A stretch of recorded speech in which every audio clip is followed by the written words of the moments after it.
میں جو سنانا چاہتا ہوں آپ غور سے سنیں گے تو آپ سمجھ لیں گے۔ امام آزاد بھی ہوتا ہے لیکن اس سے زیادہ کوئی پابند نہیں ہوتا ہے۔ امام آزاد ہوتا ہے، بھئی نماز فرض ہے اس کے ذمہ، اسے نماز پڑھنی ہے، لیکن اس سے زیادہ پابند نہیں کہ ہر 5 منٹ پر نگاہ اٹھتی ہے اس کی طرف، وہ صاحب کہاں گئے ہیں، کہاں بیٹھے ہیں، کہاں چائے پی رہے ہیں، کس سے بات کر رہے ہیں، اور متولی تو کہی نہیں صاحب وہ کیا ہوتا ہے۔ اگر دیندار نہیں تو فرعون زما ہوتا ہے، نماردہ کی ناک کاٹنے والا ہوتا ہے۔ تولیت کیا مل گئی، وہ سمجھتا ہے کہ صاحب ہم پوری جو ہے کائنات کے مالک بن گئے ہیں۔ وہ بیچارہ امام جو نماز پڑھانے کے لیے ہے، اس کا حال یہ کہ 1 سیکنڈ 1 منٹ تاخیر ہو جائے تو گردن پکڑ کے اس کو جو ہے داخل کر دیا جاتا ہے، پہنچا دیا جاتا ہے۔ چونکہ میں نے بھی امامت کی ہے اس لیے جو بات کہہ رہا ہوں تجربے سے کہہ رہا ہوں۔ ایک مسجد کا میں امام تھا، اس مسجد میں میں نے جوڑ رکھ لیا۔ پہلی دفعہ جوڑ ہوا، شہر لکھنؤ کی بات ہم کر رہے ہیں، تو وہاں پہ تبلیغی جماعت کے لوگ آئے، تقریر چل رہی تھی، تو میں نے یہ سوچا کہ عشاء کی نماز وقت پر اذان دے دی جائے اور جماعت تاخیر سے کر لی جائے گی۔ اذان ہو گئی،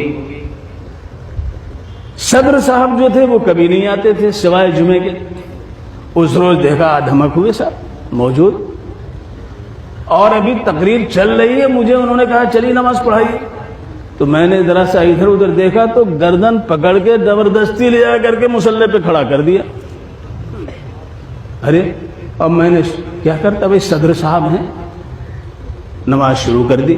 تو میں نے بھی ایک لمبی سورت شروع کی، اتنی لمبی پڑھی کہ سارے لوگوں کی نماز مل گئی، سب کی رکعتیں پوری ہو گئی اور تقریر بھی مکمل ہو گئی۔ اب صاحب ان کو اب کیا کہتے، امام میں تھا، چاہے میں اس میں سورہ بقرہ پڑھوں یا سورہ آل عمران پڑھوں، یہ میرا حق تھا۔ لوگ گھبرائیں تو گھبرائیں، لیکن لوگ اندر سے خوش تھے، کوئی بھی ناراض نہیں ہوا طویل قرات، اس لیے کہ سب کو رکعت مل گئی۔ لیکن ایک چیز آئی، سب نے اس کو محسوس کیا، لیکن آدمی بھول جاتا ہے کہ کوئی اور بھی دیکھنے والا ہے۔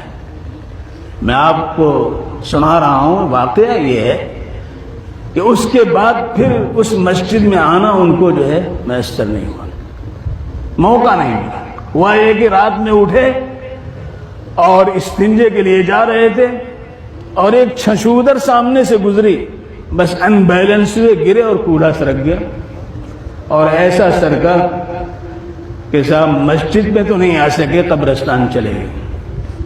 میں جب گیا ان سے ملنے تو رو رہے، رو رو کے کہہ رہے مولانا معاف کر دیجیے۔